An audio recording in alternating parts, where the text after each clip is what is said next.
Hello, BookTube, and we're here with our Heinlein 2025.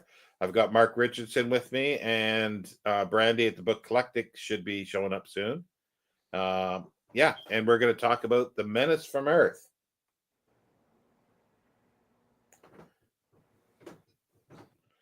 So, A lot yeah. more activity on your cover there. You got a lot Yeah, more movement. This one's a little stagnant. yeah, there's the three of them on there, Yeah. and then one on the back. Geez, I got the same one on the back. Well, I Yeah. think, yeah, so it's her that's on the back, but they've just put her on without anything else. Oh, okay. So, yeah. So Yeah. this is a collection of short stories. I'm just looking here. Originally published 1959, I think. Yeah, and mine is a Corgi, a British edition from 1968. Okay. Mine's a Bean book or Bane book, I guess is the proper way, from first printing from 87 for Bane. And you can tell because look at the coloring on the pages. Yeah, Yeah, not good. yeah. These are a bit. This is a bit brown too, but it's about the same. And what year is this one? Did I say? 68. So it's about the same color, but it's Yeah. like I think mine caught up with yours real fast, I guess. Yeah, the cover art's by John Mello, Melo. um I didn't look this one up. I should have Yeah, because I like the cover on that one better. yeah, but I mean, the other I'm one's not fine. sure who did it. Yeah, I mean, this one's fine. But that I like the movement when you're looking at something like that. So what do we got here? We got 1, 2, 3, 4, 5, 6, 7, 8 short stories. The Year of the Jackpot, By His Bootstraps, Columbus Was a Dope, He The sure Menace was. from Earth, Skylift, Goldfish Bowl, Project Nightmare, and Water is for Washing. Good bunch of stories. Do you have this in yours? What is that? That's the future history timeline. Oh no, all I got is at the back of Corgi, available Corgi books. Well, see, they're trying to sell you more books. That's smart. That's their job.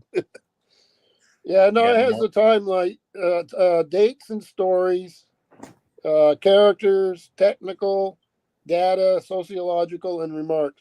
So this must have been something that Heinlein built while he was doing the future history.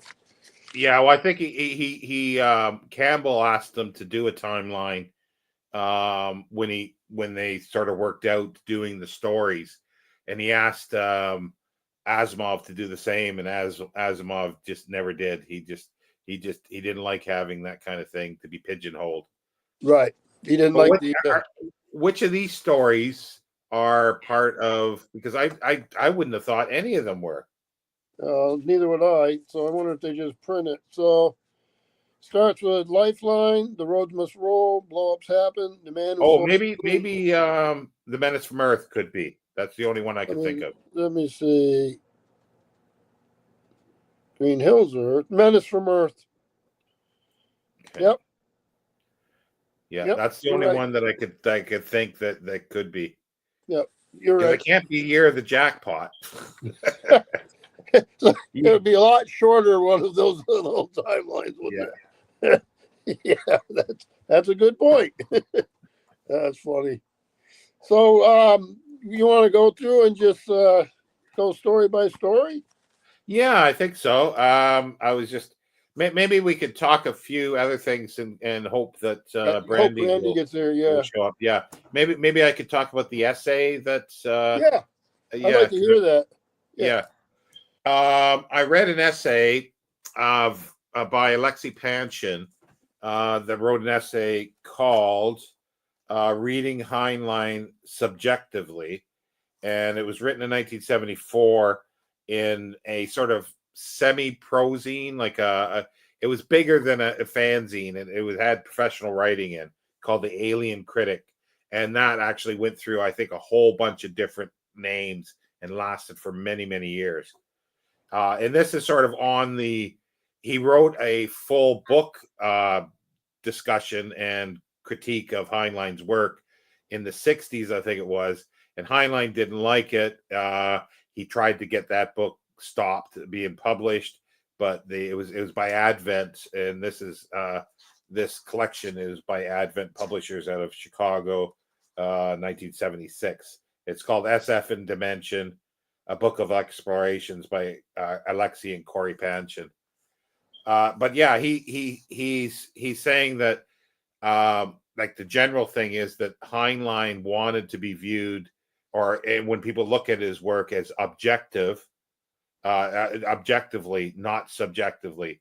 And to distill it right down, Alexei Panshin is saying that if you look at it objectively, then it creates controversy and its contradictions.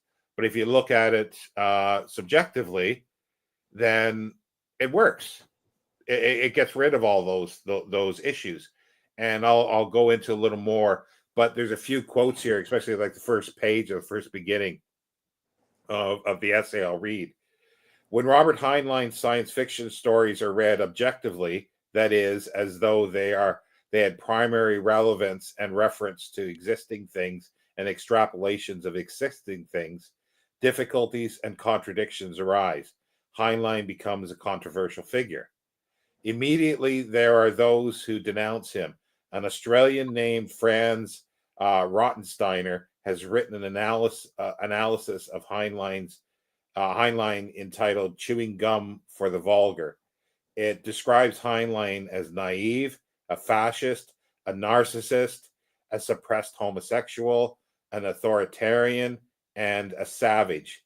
And then he quotes Rottensteiner, when an author makes a trivial error, such as writing of a Mars with breathable air, almost all SF critics will jump at him, for that is something that any schoolboy knows.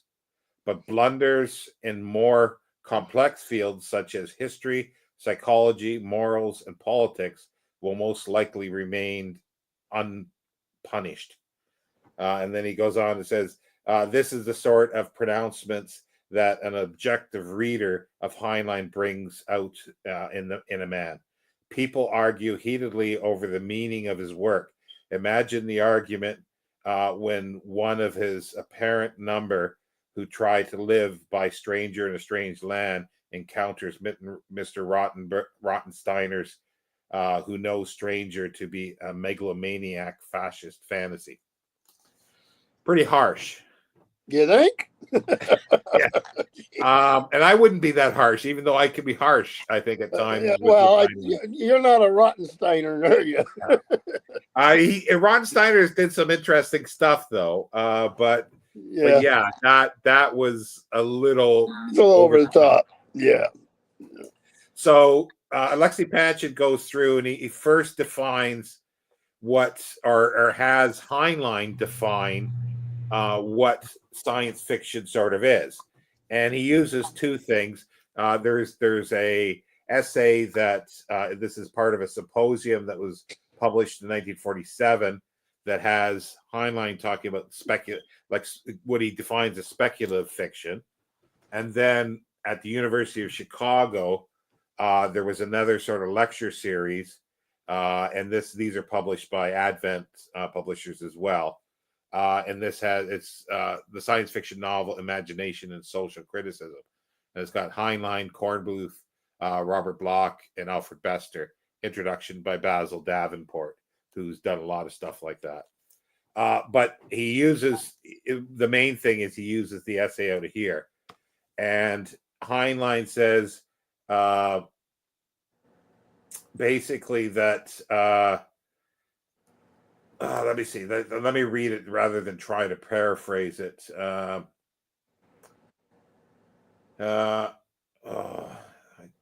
lost the place.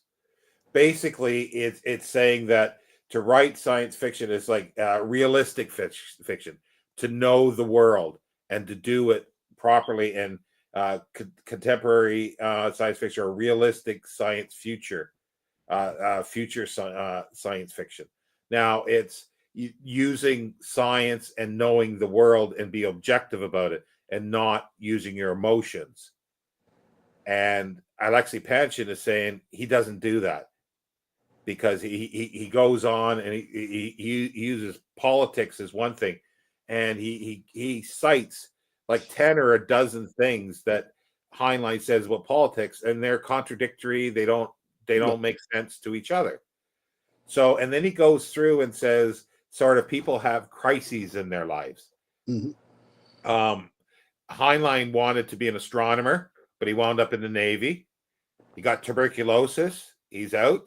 He tried other things to work. It never worked. They all failed. And then he finally settled on writing. So he had problems. And he's, I think he doesn't give all the evidence for this, but he's saying that Heinlein became dissatisfied with what society is. And so it's his view toward, and he talks mostly about his early fiction, and he tries to write stories that society is going to help people, but it turns out that they don't, and that's part of his thing. And then he goes on to say in this essay in 1947, after the war, about speculative fiction, that let me see if I can find the line there for that. But basically, he says he wants to write something that it's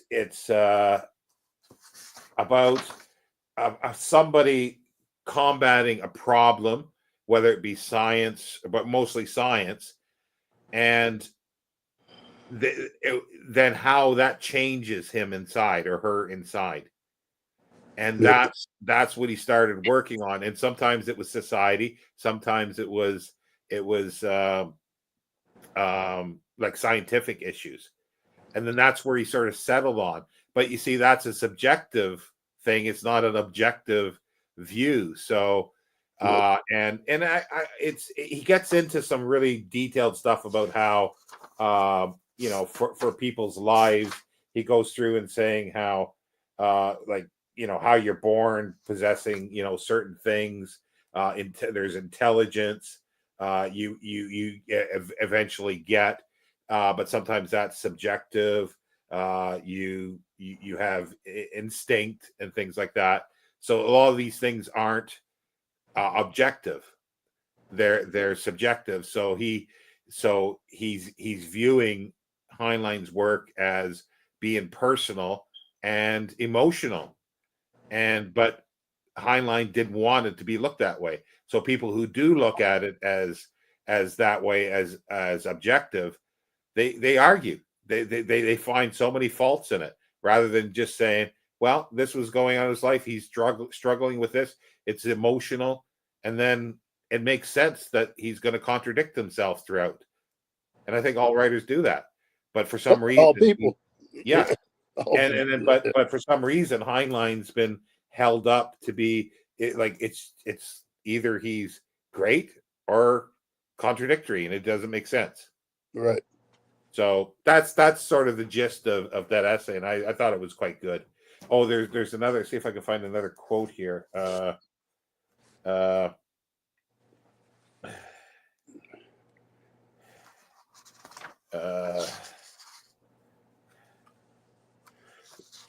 Let's see here.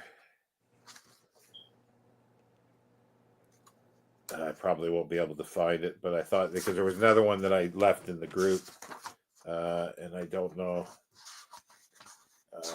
quite where it is.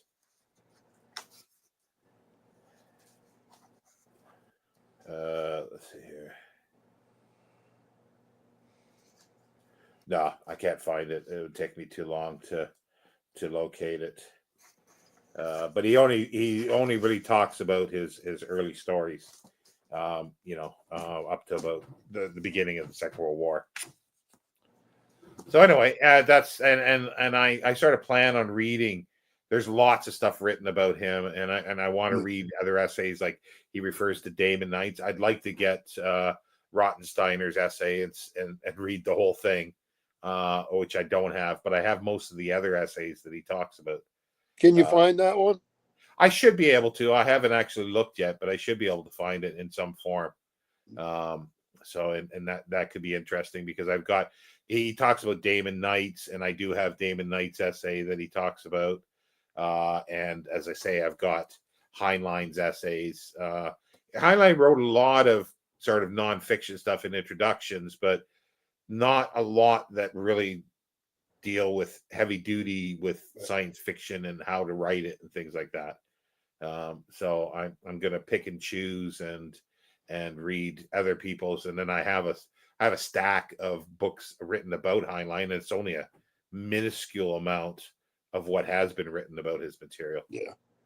And the whole point of this, well, for me, the reason why we're doing this is for me to reread Heinlein and see what if my views can be different, because I think I was very much like the objective one, thinking that I don't like this, but then now after reading this essay, putting it in that mindset, I think I can enjoy his stuff now better. I can now see something different. Yeah. I've always liked him, and revisiting him now, I think I like him even more.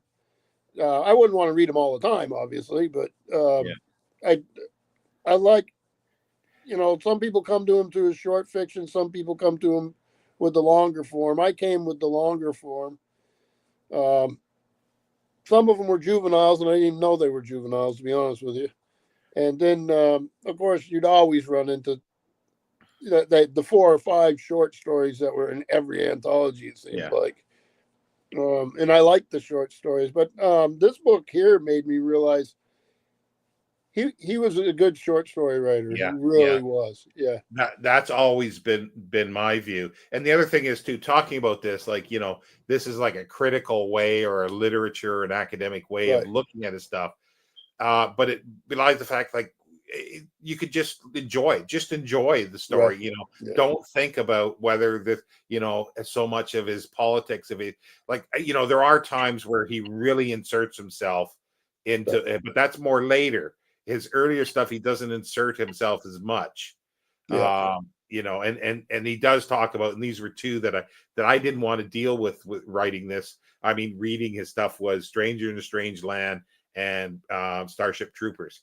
Those were 2 I didn't want to deal with at the moment. I'll deal with them maybe later at some other point, but I didn't want to deal with them now.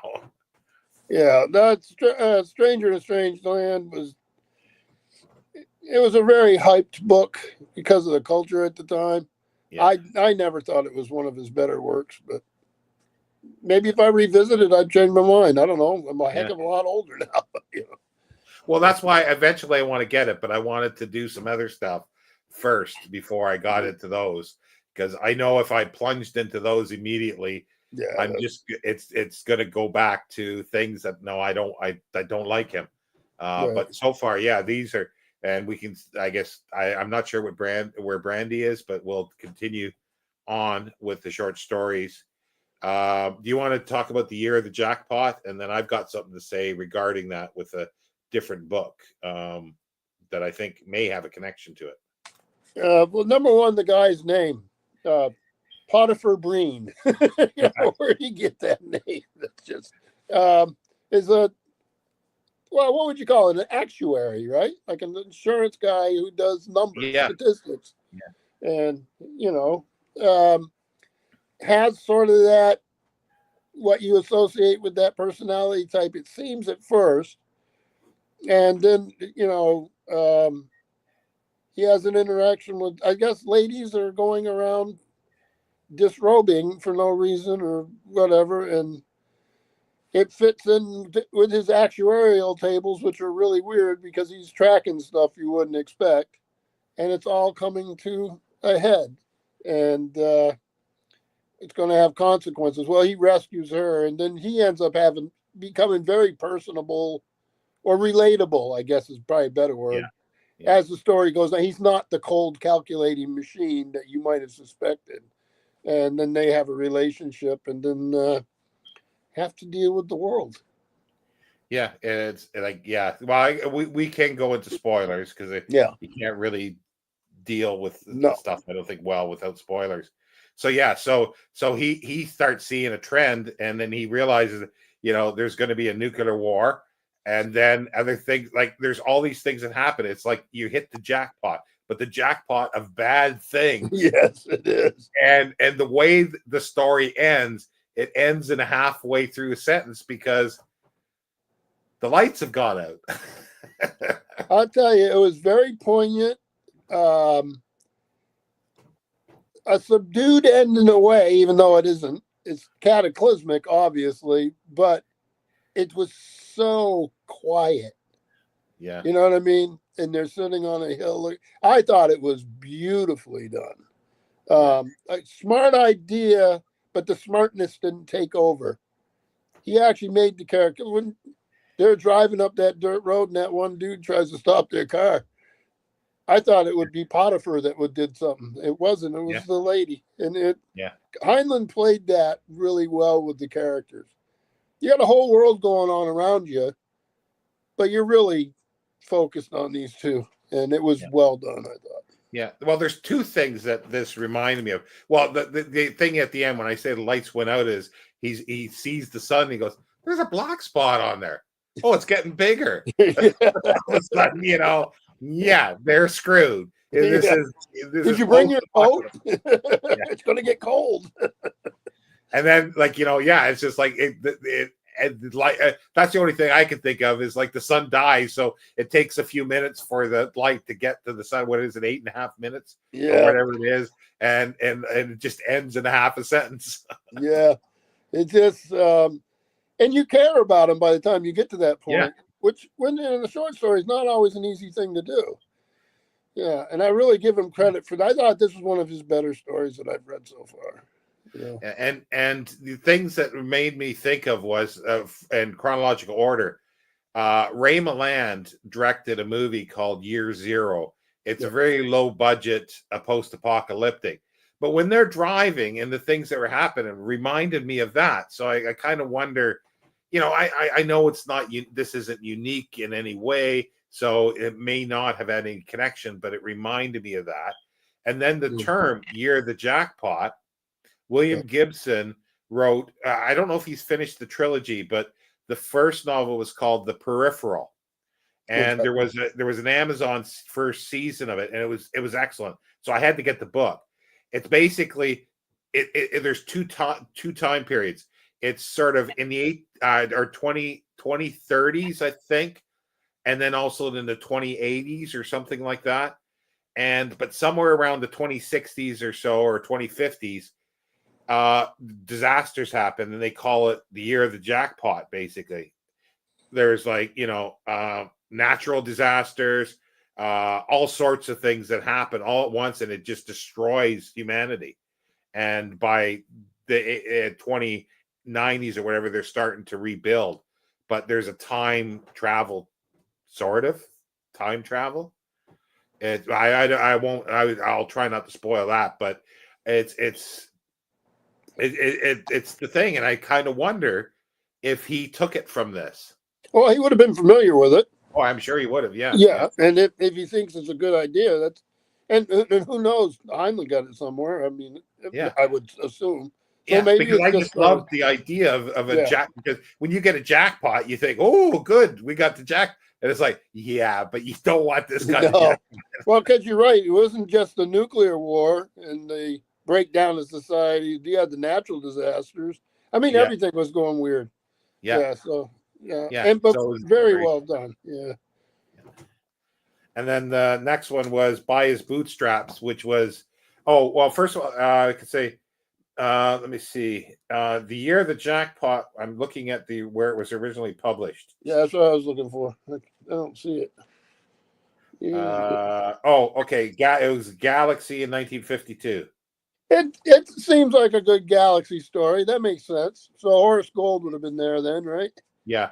So that was definitely before Horace Gold pissed him off, because Horace Gold made some changes without consulting. And I don't think Heinlein's the only one he ever pissed off. I think he probably pissed off a few people. Yeah. So then By His Bootstraps was written under the pseudonym Anson McDonald, Robert Anson Heinlein. And that was Street and Smith. So that would have been Astounding in 1941. So this is early. And this is a warped time travel story with what's the word? The contradictions in time. What's the word? I know what you mean, but it's I can't think of it. paradoxes. Paradoxes, yeah. Yeah. Paradox out the wazoo. Right. And it's like, again, we got to spoil it. It's like this guy's doing he's typing up his thesis, in 1940, because it's set at the time in 1940 something, and then all of a sudden a hole opens up in his room and some guy comes through, and we know as the reader that it's him. He's come through a time portal, and he wants him to take him back. So he finally gets back, take him up to the future, like 20 some or 30,000 years in the future. And there's an old guy there saying, "Hey, I want you to come rule this world for me." It's like the aliens have left and everybody's docile, and then he starts ogling the women and everything like that. So he wants to stay. So he winds up going back, but then it's like, and it's a back and forth thing. And then his future self finds out that this guy's trying to play him, or thinks he's trying to play him and do something wrong. So he comes back again, and there's three of them in the room arguing what's going on. And then there's a fourth one that shows up eventually. Like, it's just all the things. And the guy says, "Oh, I'm going to outsmart this guy. I'm going to go into the future, and then I'm going to go back 10 years and take over. So when he shows up, Right. I'll be ready for him." He's ready for him. Yeah, because it's him. It's him. And it's like, that's where it ends with him. The thing is, like, the reader sort of figures this out, that it's him, everything. But it's funny in many ways. And what's more funny is the audio drama that was done, and I've got a link in the description. And Richard Dreyfuss, I think it's Richard Dreyfuss, that played, and it is hilarious. He does it so well. What they do is they take away some of the paradoxes, because I think it would have got too convoluted. Right. It was a convoluted story. Yeah. But the thing that I disliked was, I guess the writers thought the listeners were going to be too stupid, so we had to spell out the ending. Oh, that's too bad. Yeah. So it was a lot of intense action at first.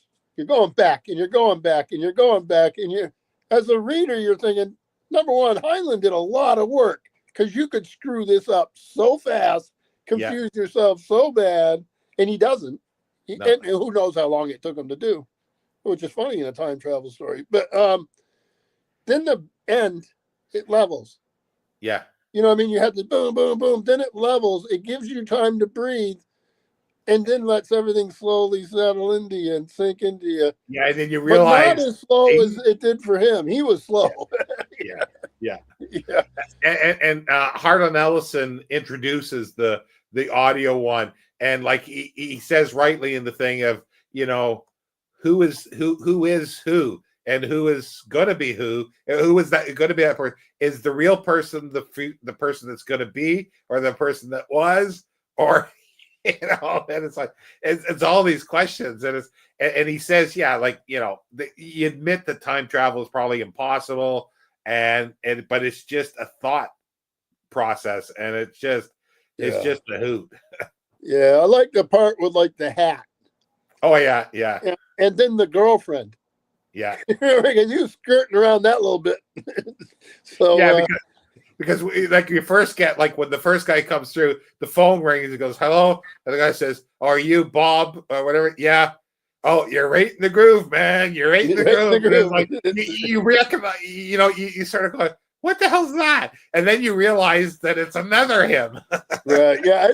I actually was slow on the uptake on the phone call. Yeah. I mean, I got it eventually, but it didn't dawn on me until he was actually driving around and he's going to go do the phone call, right? Yeah, Going, and then it's like he gets a call after that from his girlfriend. He says, "I haven't seen you today," and then you sort of realize, well, he's going to. Yes, he is. He's going to see her earlier in the day. Yes, he is. Yeah, he was a very unlikable guy at the start.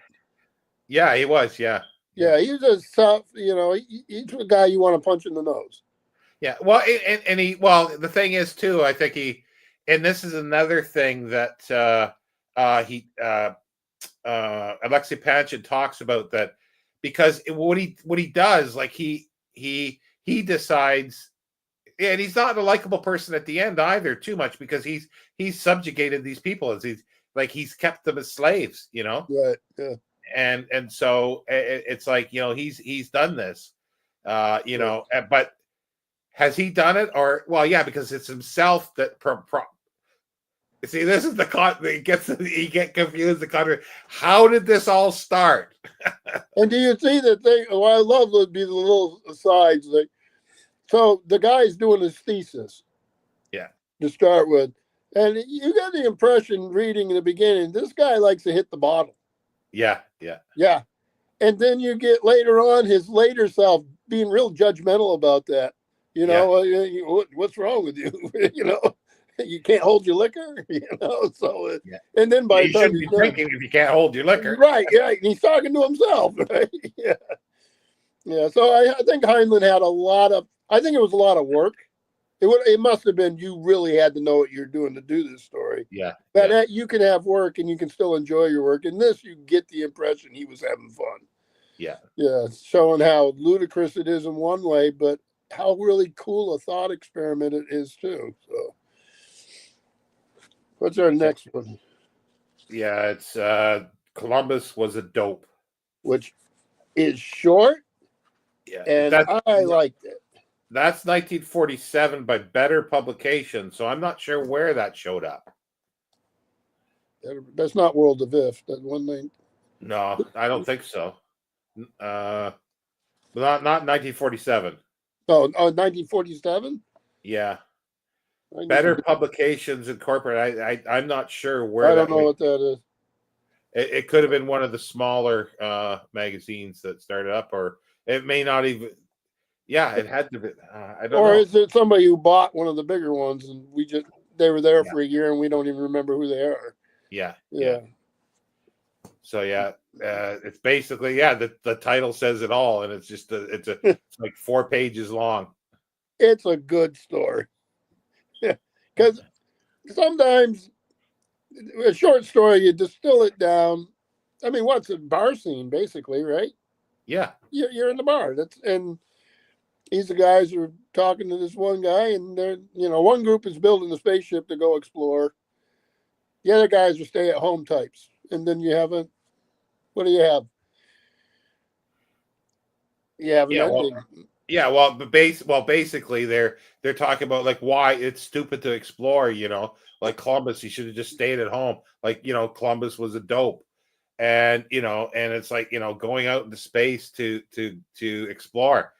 And then it's like the penny drops at the end, where the guy throws up something like a glass or something like that, it floats down. They're in space or on the moon. I think they're on the moon. Yeah. Home sweet home. Never gonna leave it, right? Well, somebody had to do it to get you here. Yeah. And it's again the penny drops, at what is happening, and it's like it's the same in the first two. Like there's a point where the penny drops, and you just you fill in all the blanks. 27. I'm just turning pages here, so I'll be ready on the next one. But the short little thing on my nice tobacco colored pages here. Even the bookmark. Oh wow. Yeah, it's an old lawyer's card from somewhere. From where are they at? This is Mr. Willoughby, attorney at law, San Jose, California. So probably from the 1980s. Yeah, the Menace from Earth was 57, and I think it was the magazine of fantasy and science fiction that showed up. I don't even see it on here. Oh, Fantasy House. Yeah, I think that's magazine. I'm not 100% sure that's that is who owned it, but I'm pretty sure that showed up in Magazine of Fantasy and Science Fiction. I'm sure somebody eventually will watch this and say we're wrong about all these things and that's put it. fine. Let them say it. Yeah, So I just never thought to verify some of these things before the live. So this is part of the future history. Yeah, yeah. And it's clever too. I think it's very clever. Yeah, and it's a character who gets to know herself when everybody else knows perfectly well what's going on with her. She's the last to know, right? Yeah. And it's charming story. Yeah. It's about a precocious, like 14-year-old, I think she is, around that 14, 15. Very smart, living on the moon. Her father's a rocket engineer. And I forget what her mother is, maybe something similar. Very educated, and her and an older teenager boy, I can't remember his name, but they've started they're designing a rocket ship, and probably one that will actually work once they get a certain engine sort of worked out, or somebody else gets the engine worked out.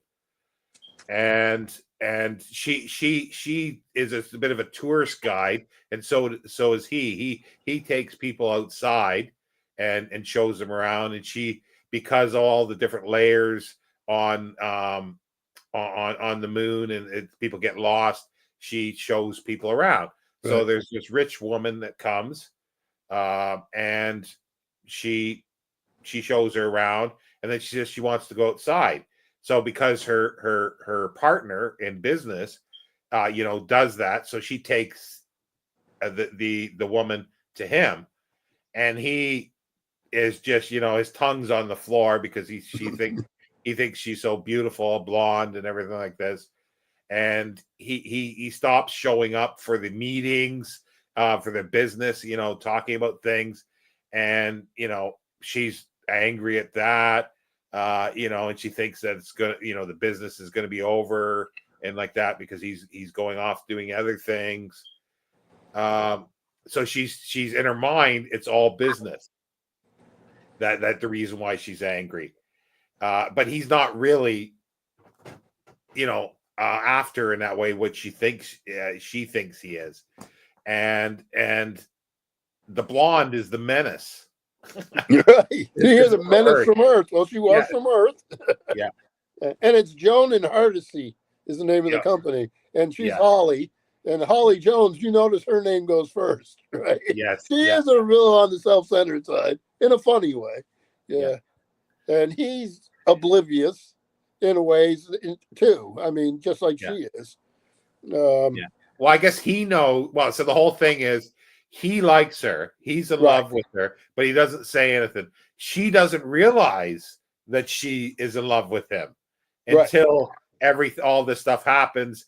And that's the picture on the front that they've got, is obviously a huge cavern that they fly. They put wings on and fly. So she takes the blonde, the Menace from Earth, to fly, but then he shows up. But she wants to fly properly, and she screws up, and she could have died, and Holly saves her, and then it's through that she realizes that of what's happening, and then the Menace tells her that he loves her, and that she tells her that you love him. Yeah. Holly gets banged up pretty good. Yeah, in the end, she's got like broken arms, and she's messed up. And she wakes up in the hospital, the lady talks to her. Number one, I guess the lady was much older. Yeah. Yeah, and then she said how the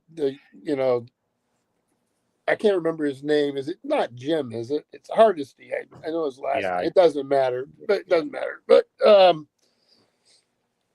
how affected he had been by the near accident, and he wasn't rushing towards the blonde Menace from Earth. He was rushing towards Holly. Yeah, because he was concerned about her, not the Menace. That's how I'm going to call her, is the Menace.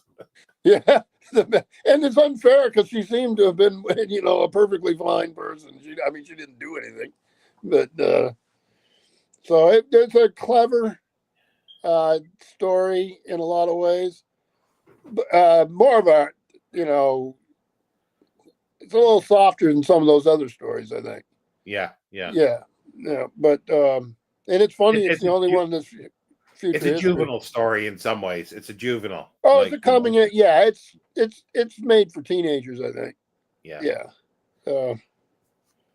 Yeah. And the next one is called Skylift, and that was published.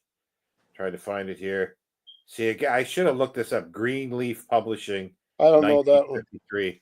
Yeah, you see, the thing is, these companies own, a bunch of magazines, but somebody buys that company and they change the name, but they Right. keep the magazine. It's like, I know Street and Smith is Astounding. Astounding, yeah. So yeah, but the others, off the top of my head, I don't remember. But this was an interesting one. This was Brutal. yeah, it's interesting, especially do you want to take it? What's So there, you have regular spaceship pilots, and then you have what are called torch pilots, and this is a way of getting to very high speeds. So we think of interstellar a lot of times when we do that. You actually have to have pretty good speeds to even travel inside the solar system. And this is a case where there's an emergency. Well, it was a kind of plague of some kind on Pluto, right? I can't remember what it was, a plague, yeah.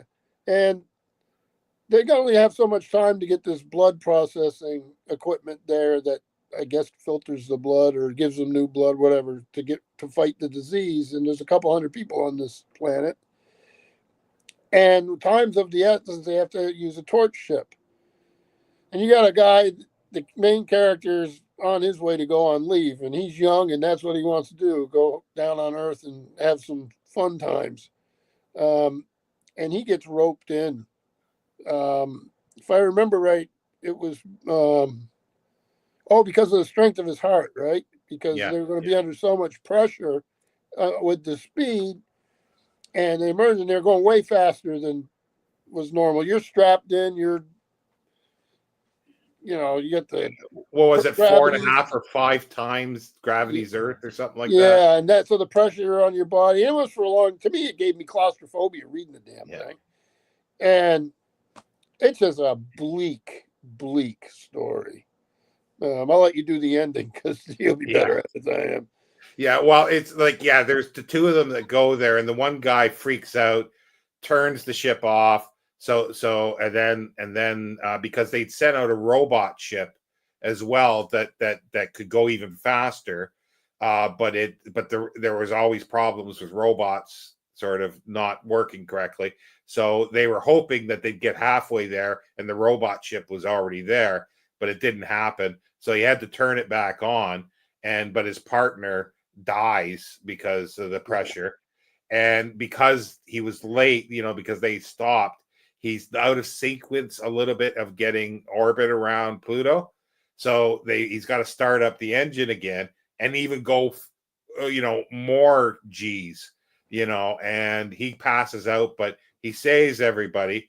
But like, he's like 22 or whatever, but you might as well say now he's in his 80s. Like, he's just his whole body is shot. So they're putting him in an old folks home when he's 20 some years old. And it's like, the end of it is kind of neat where let me see, let me find where it says here. And then he's like, the doctor he's talking about, look at it this way, urged the surgeon. You expended one man, but you saved 270. Expended one man?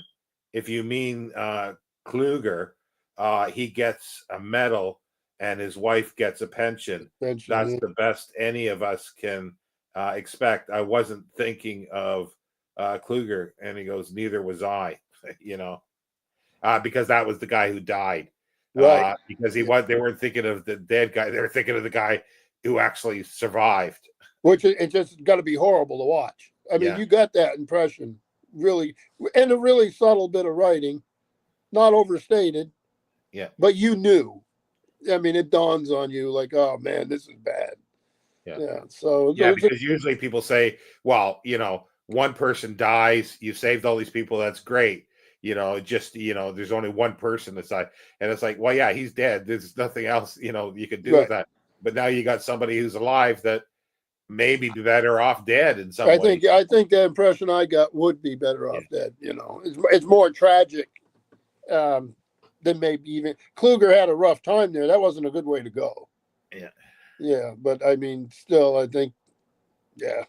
And the young guy, he doesn't really know what's happening. He just thinks he's gonna, he's being sent there for rehabilitation and he's gonna get better. And the surgeon said, no, and you not. Contrast that with the liveliness and sort of, young man type of behavior that started the thing, and that contrast couldn't be more stark. So where are we on the next one? Goldfish Bowl. That was astounding in 1942. So we're going back a bit earlier again. Yeah, they go back and forth, don't they? Yeah. I can't remember. I'm trying to remember what Goldfish Bowl was. 183. I got to get to the page there. Remember he had the goldfish? Oh, yes. Yeah. This was cool. I really liked the idea of this one. Yeah. It had sort of the same kind of mental gymnastics as Jackpot. Yeah. That stuff where you really had to keep track of. Heinlein would have as the ride. You didn't. You can just go along for a ride as a reader. But Heinlein would have had to keep track of things. Yeah. It's basically like all of a sudden there's like a funnel or a pillar of water going up or something like that near Hawaii, and there's other things. It's like things disappear in it, like in this vortex. Like they're not sure what this is, and then all of a sudden people show up on a beach somewhere naked, dead, and they thought they'd already died when they went in this thing. And I'm not sure if it's actually the military or the Navy that are investigating this. I think it is. Yeah, it's Navy. Yeah, and then all of a sudden a fireball comes and it just, the one guy that's still out on deck, they think he's dead, but then we see what's happened to him. He's in a cage somewhere. The doctor goes looking for him, and he winds up in the cage, and they get food given to them, but they don't know what's going on, and they surmise what has sort of happened. That in the Bible it says, you base. The exact wording I won't get, but it's like God is saying, take over the face of the earth and subjugate the animals or whatever. Right. But then they realize, well, yeah, he's talking about the face of the earth. What about it up in the stratosphere? Yeah, that was a cool touch. Yeah, and then there could be something in the center of the earth too. But they were dealing with this that they surmise that there's another evolution of beings that live in the stratosphere, and they see humans as if we're ants, and a pet. They're being kept as a pet, pets there, and it just, and then the doctor does die, and they're trying to figure out how can they get away and let people know what's happened. So this guy basically carves a message in his body because he knows that he'll probably die and wind up on a beach somewhere like other people have. So he carves this information into his skin like a tattoo. And they do find this, and they still don't. I don't think they really understand the implications of it at the end. But it's like, yeah, it's just sort of left open-ended in a way. And see, this is the thing. This is where going back to Alexei Panshin's thing of you got a problem and then people change within themselves, and these people change because they learned the real thing, and he realized he was going to die, but he wants to give the information to them. And that's where, like Heinlein says, that's where the story can end, even though everything else is not it's unresolved and can continue on. That's where for him a story ends, is when the person has changed within themselves. And that's where this one is, because you still got this thing going on. But just the thought that there's another beings that live, you know, that have evolved on the earth, or that God put there, because he is talking about the Bible and stuff. Right. Yeah, I thought it was interesting. So I spent a lot of years at sea, and you can tell Heinlein's expertise at the nautical stuff. So the operation of the Navy and the way everybody's interacting, not only with the technology, but with each other. I mean, he did that brilliantly. It was beautiful. Yeah. That wasn't that's his stage. Yeah. But the real stage ends up being that little goldfish bowl for humans, I guess you'd call it. Yeah, well, that's the thing. Yeah. That's where Goldfish Bowl comes in, because the guy says, you know, he's going out on this sort of mission. Can you look after my goldfish? Right. You know, he says the doctor's doing it, and then you know, the doctor goes out looking, and he says, you know, can you take care of the goldfish? And this is where at the end that the guy is back, I guess, on the mainland or wherever, and he's got the goldfish, and he's got I guess a servant of some sort, and he's saying, you know, you didn't clean the water or stuff like this, and they go, stupid goldfish, like, what's the use of this and that? He keeps trying to escape because you put up the water too much. Right. It's like, you know, I thought at first the goldfish thing seemed so extraneous. You know, it's the title, and you know it's there, so you know it's got to matter.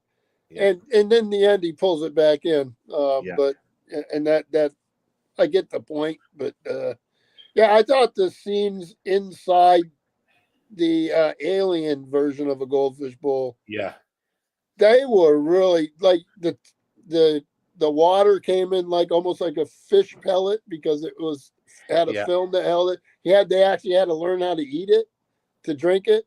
You know, otherwise you ended up with it all over you, but you could do it. It's like, yeah, they're just throwing stuff in there, right? Yeah, it was pretty cool. Yeah. Yeah, the Project Nightmare was, I thought he handled that one well too. At least the I was going to say tone, but it's the how it unfolds, I guess, and I can't think of the right word.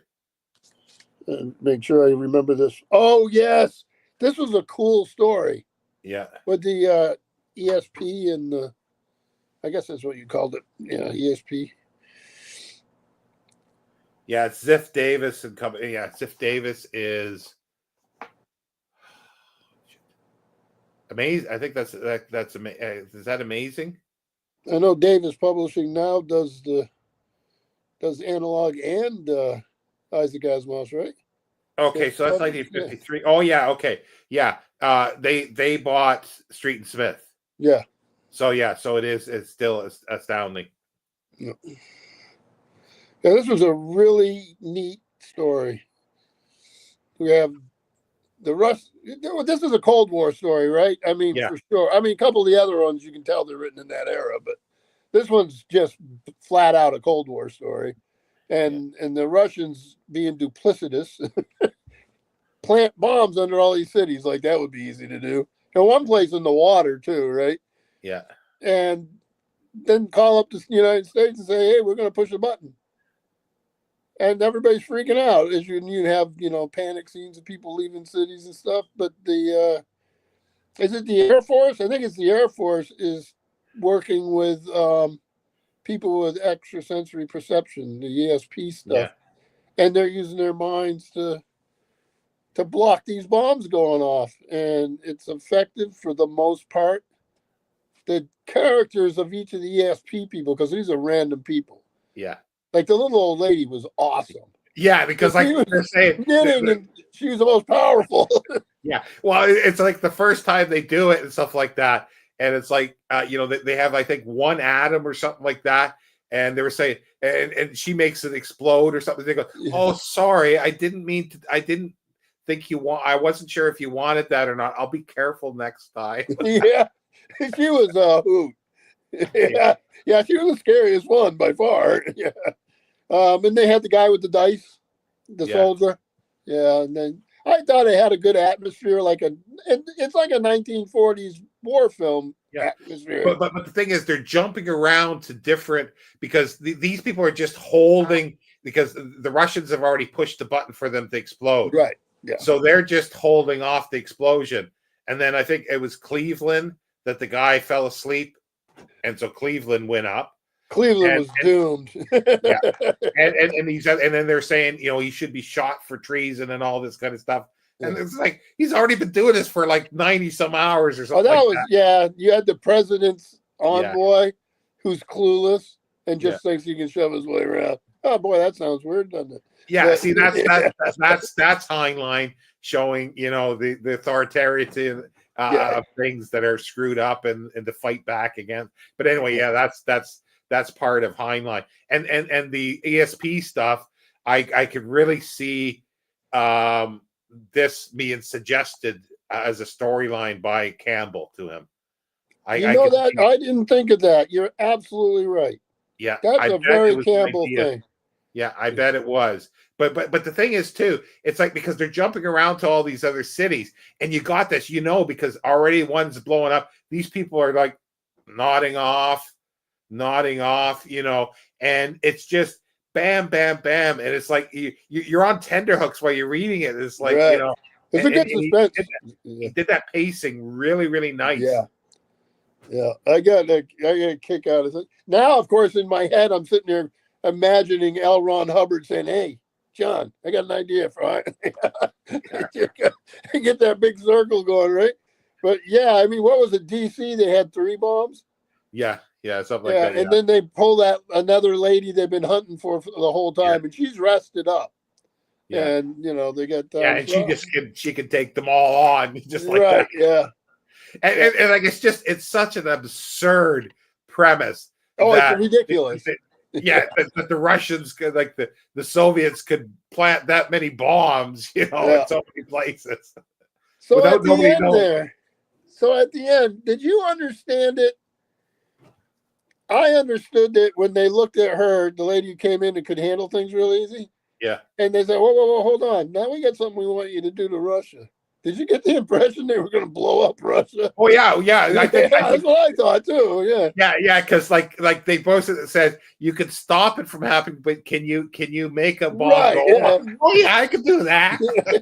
And the lady in the back knitting's probably going, "I'll help." Yeah. That was definitely a Cold War story, though. Yeah. And I think that adds to it. I think that's well, that's the thing. It's dated, but it's just a fun story. Oh, it's a good story. And like I say, it's because of the way the characters were and the pacing of it. Again, that's the word I was trying to think of. The pacing, where you did feel the tension build up. It's like, what's going to happen? What's going to happen? And stuff like that. And you got invested in the story, and that's where I kept saying even before that Heinlein was great at short stories. Yeah, and where he always fell down up. I'm waiting until we get to more of the adult short stories, but he always fell down for me in the novels because he just seemed to take the short story and just fluff it out. That was my. Yeah, I don't quite have that experience. So, and I may this time around because it's been 40 or 50 years since I've read them. Yeah, so I'm curious to see how I'll feel. Yeah, I think a lot of times people forget. I mean, you had to make your living in the magazines if you were going to be a science fiction writer. Yeah. And it was a good school for a lot of those writers. I mean, they had to learn their chops. They had to really figure things out. And I didn't feel like there was any, and I'm not saying you said there was, because I know you were talking about the novels. But in these short stories, there's not a wasted word. No, yeah. Nothing's tripping you up. I mean, and you think of something complicated, by his bootstraps. It's that complex. It would be easy to let your mouth run off with you a little bit to try to over-explain things. Yeah, they don't, and he's not the only one. A lot of these science fiction writers were really good at not doing that. Yeah, probably because Campbell didn't want to pay him for extra words. Yeah. Well, and the last one, Waters for Washing. It's Popular Publications 47, and that probably was thrilling. That was probably thrilling Wonder Stories. I'm assuming because they owned that, but they owned a whole bunch as well. So Yeah. And yeah, I'm trying. Oh yes, this is kind of neat too. You got the cop who, or no, is he a cop or who is he? I think he's a policeman. Yeah, I'm trying to remember this one. he's afraid of water. Oh, that was a good story. Yeah. Okay. Yeah, I like that. That reminded me a little bit of Jackpot, but you have a Yeah, flood. yeah, I mean, it's probably the same part of the country, actually. It is the yeah. same part of the country. Yeah. I was wondering. I never looked it up. Is this a Yeah. real place? Yeah. In California. Yeah. Yeah. So it's a real place. Yeah. Yeah. Okay. Yeah. So that's the connection with Jackpot, which is funny. They bookend the book. Yeah. They're both in the same area and both have natural disasters. But yeah, the characters are really cool in this one. Yeah. He doesn't like water and he's out. I mean, I had pictures of tumbleweed going by. I don't think he says that, but it seems like. Yeah. So you want to go ahead and explain it, or? Yeah. Well, it's basically it's at a place that's below sea level, and it's at some point like mountains, like, or the area dropped with the tectonic plates, and if there was water there, it evaporated, and it's dry as hell. It gets super hot, and the guy likes it because there's no water there because he had an experience as a kid, I guess, of almost drowning. And then somebody's telling him, well, what would happen? Like, if there was another earthquake and all of a sudden the part of there, it would allow the ocean to come in. Oh, that's not going to happen. Yeah. Guess what happens? Yeah. Well, they're right on the San Andreas Fault. Yeah. I mean, the whole area is just littered with fault lines. So it has to happen eventually. Yeah. Yeah. And then it's a run from the water. Yeah. So, yeah. And then, he's driving along, and then he sees a little girl there, and he goes, "Oh, the parents will get it. The parents will get her." And all of a sudden, screech! And then he drives back, picks her up, and then he's driving along, and she says, "Oh, that's my little a Japanese boy," which I thought was a little, for him to put in a non-American one in the story. But then he's going, "Oh, I'm not gonna." And then all of a sudden, he backs up and stops her. And then he sees this, bum that he'd already had an interaction with, and he didn't want to stop. And then he stops and backs up for him again. Yeah. So he's always gruff and tough. Yeah. And yet he's got a heart. Yeah. Like he gets a little Japanese kid. No, he goes back and gets him, and the little girl, and then the bum. The bum ends up practically saving everybody. Yeah. Yeah. That move with the belt on the pole, they get to a point where they're just gonna. I pictured like a rock pillar. Yeah. But it's like it was a geographic marker, right? That the sea level was. Yeah. Right. And they use the belt to hold on while the water's going around them. Yeah. And then. The bum gets washed away a little bit and then winds up, after the water, like the tide goes out, so the water recedes a little bit, and the car's there, and he's near the car, and he actually buries the guy, and then it sort of again. See, this is the thing. It's like with this thing of Alexei Panshin was saying, the story, the flood's still there. The menace is still there. They just have to get out. But he had changed. He had changed within himself. So and that's the end of the story. The flood's still there. They just that they're going to go to even higher ground. They've got some time to get somewhere else now. But it's like you don't end to find out, well, what happened with the water. It is like how many other, like it must have just wiped out everybody else in that place as well.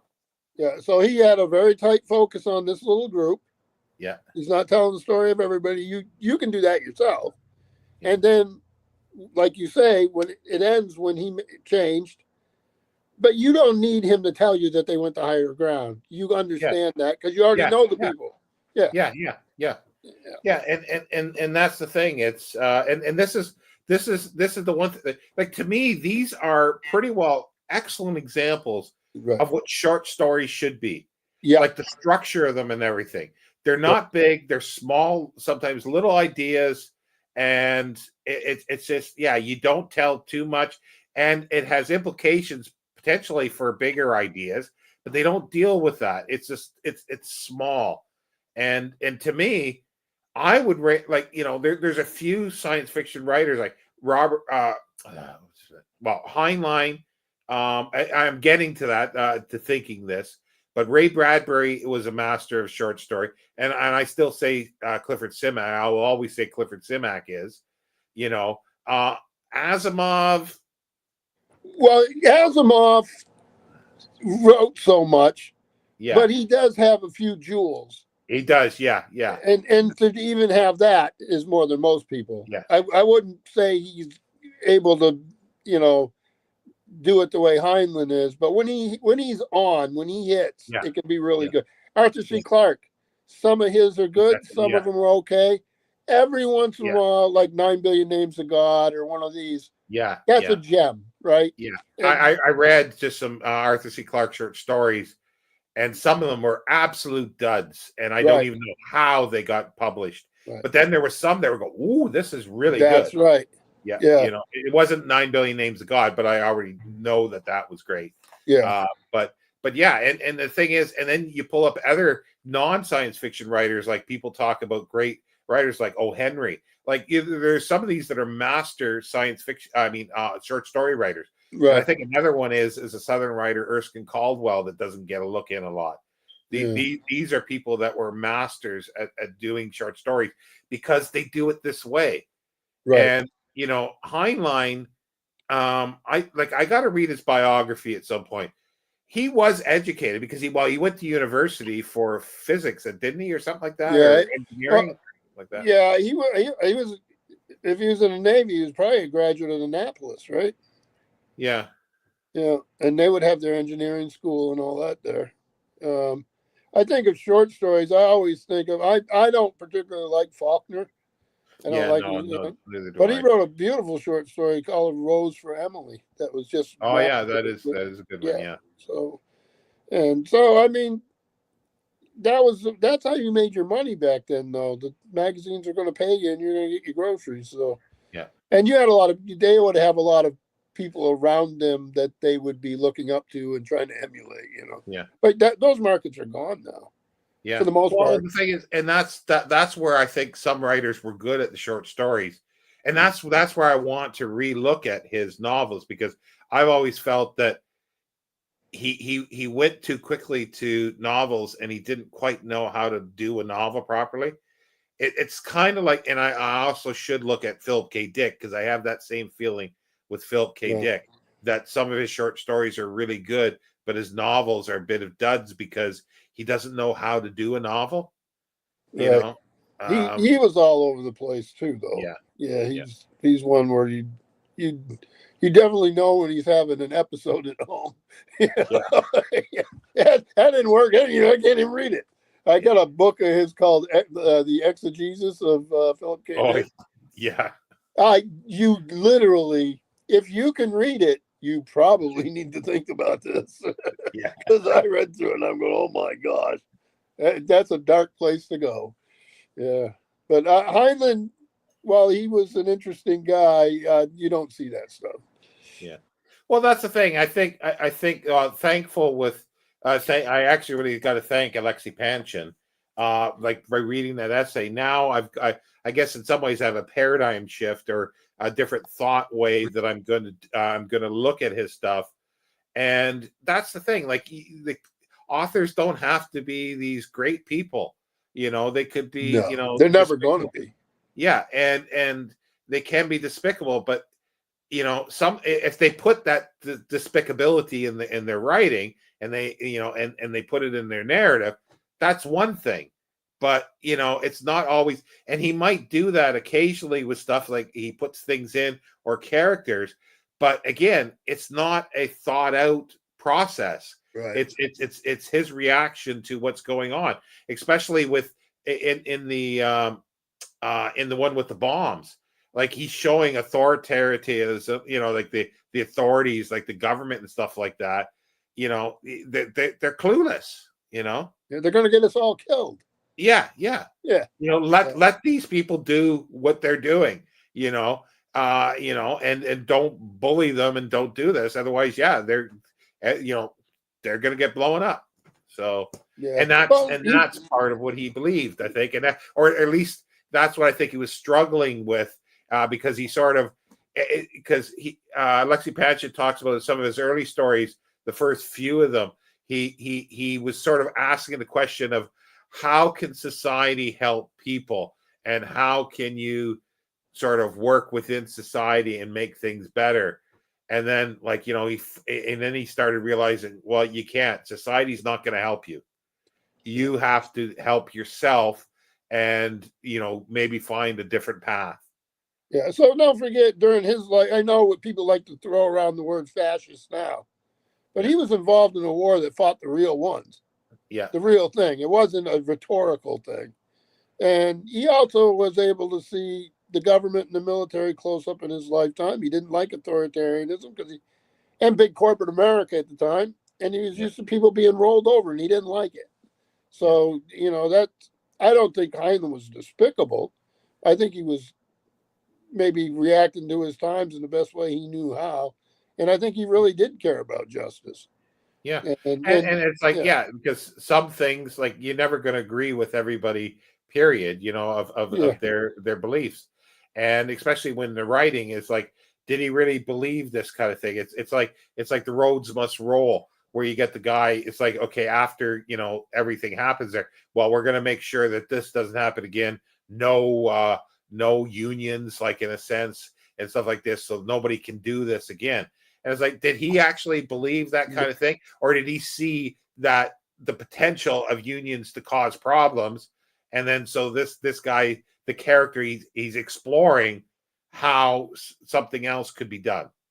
Yeah. I think Heinlein liked trouble. Yeah. He probably, if you have trouble in the book, he might actually like the person causing the trouble. So he might have been very pro-union, Yeah. So he's a complex character, and like you say, that complexity changed through time. Yeah. So you can't caricature him, because which one of those are you making a caricature of? Yeah. Because you can't you can't hold him down. You can't trap him in time. Yeah. And with his politics, like, it's like you read these, 10 or a dozen things that Alexei Panshin pulls out of what he says about politics. They contradict each other. They're all over the board. Yeah, like most people, he changed his mind. Yeah. And you might have Thursday thought one thing and wake up Friday and think another. I've done that. The one thing that he does, like, I'm reading, Simak, obviously, at the time, and like, yes, I'm going to compare a few things. Right. Is that Heinlein, in a lot of his stories, he'll have something about women. Like, it's like, now I think people would look at it as that he's objectifying women. I think that's how people would look at it now, especially, like, with the one in the first story, Jackpot, like, she's, taking off her clothes and things like that. And that doesn't really, I guess, for today's sensibilities, doesn't jive that well. For what, it just, you can go into the reasons for that, but that kind of thing doesn't, because he has a lot of times sort of, he's got the traditional roles at times for women in his stuff, but then he comes out of the box at times and he changes that. But he uses a lot of times the current view of relationships and everything. And the one thing I'm finding about Clifford Simak is he doesn't do that for some reason, and I don't know why. So therefore, today it works, so nobody can say that against him. Well, number one, neither one of those guys cares if anybody says it anyway. Yeah. Right. But they both lived in a time when, just like we do, we think that the future is going to look back on us as just these charming people. I can guarantee you they're not. Yeah. No. Yeah, and if you can't read any old book, I don't care if it's Homer, Charles Dickens, Jane Austen. Oops, I'll probably get in trouble about that one. I've already said that we should not read Jane Austen because she should be canceled because her family made money off of slaves. So right, but you'd have to cancel everybody, right? Exactly. I mean, she's never getting canceled. I get it, but there's just no way. Yeah. as an aside, we're losing people now Yeah. for reviewers, but like I've been reading a history of South Africa. It was written in the late 1890s, and like I read you this one quote from it. I won't read that quote, but Please don't. There's two instances in it where he talks about South African women having more equality in law and everything than anywhere else in the world at the time, and Which is interesting. Yeah. and then he thinks that this is a good thing, and they deserve it and they should have it. But then at the same time, he uses a sexist term as saying, the weaker sex. So it's nuanced, but then but he's more progressive than the average person, let's say, of the time, or the average man. But then when it comes to a racial thing, it's like he is rooted in the time. Yeah. So there's some things, and so if you just say that this guy is one thing, you can't, because there's subtleties to it. On the one hand, he's this, on the other hand, he's that, but he still has, with the gender roles and female roles, he still has some prejudice or sexism there. Yeah. But less so than probably everybody else. So he's ahead of and we can say that is one advantage. I mean, there's nobody saying any of these things are good. Yeah, I'm just saying we have them ourselves. We just don't see them because we're blind. Time will show these things. Yeah, and that's good. That means things are getting better, I hope. We've lost almost everybody. We had 8 or 9 people. Now we got one person watching. Yeah. But I guess we'll wrap it up and just say that I think this is the next one. Yeah, Star Beast. Star Beast, which is I don't think it's a fix-up novel. I think it's an actual full novel. 1954. Charles Scribner's, and it's not a juvenile, is it? No, I don't think it's a juvenile. I don't think so, but maybe. Because that's the time when he was doing it, but it was published directly for Charles Scribner's. Anyway, but that's next month's, and it's a bit longer. It's 175 pages, and all right. So sounds good. No, I really enjoyed this, and it's good. And then we'll read another short story like every month. Like, didn't bother with other short stories because we're reading a whole bunch of them. Yeah. So next month we'll read another short story of something, and I think I'm gonna try to search out his Anson McDonald ones. I think, and I'm gonna try to concentrate on those, and see how, if there's any difference or in tone to his other stuff. Sounds good. So thank everybody who was here and is no longer. Sorry, Jane Austen. Yeah, it just all of a sudden went down. It was fine until that name came up. Then it was over. So and also what I'm going to try to do is, if people can tune out on that part, I guess, is I'm going to try to read an essay. I'll read through other stuff because this is a novel. I'm sure there's going to be some critical material that I can find about this and see what other people say. But I also want to find a little essay that somebody has written about Heinlein or an aspect of Heinlein, and just sort of add that to the mix and see. I find that interesting. If anybody objects to it, well, I guess it's too many. Yeah. So anyway, thanks everybody. Yeah. We'll see you next time. Book 2. Goodbye.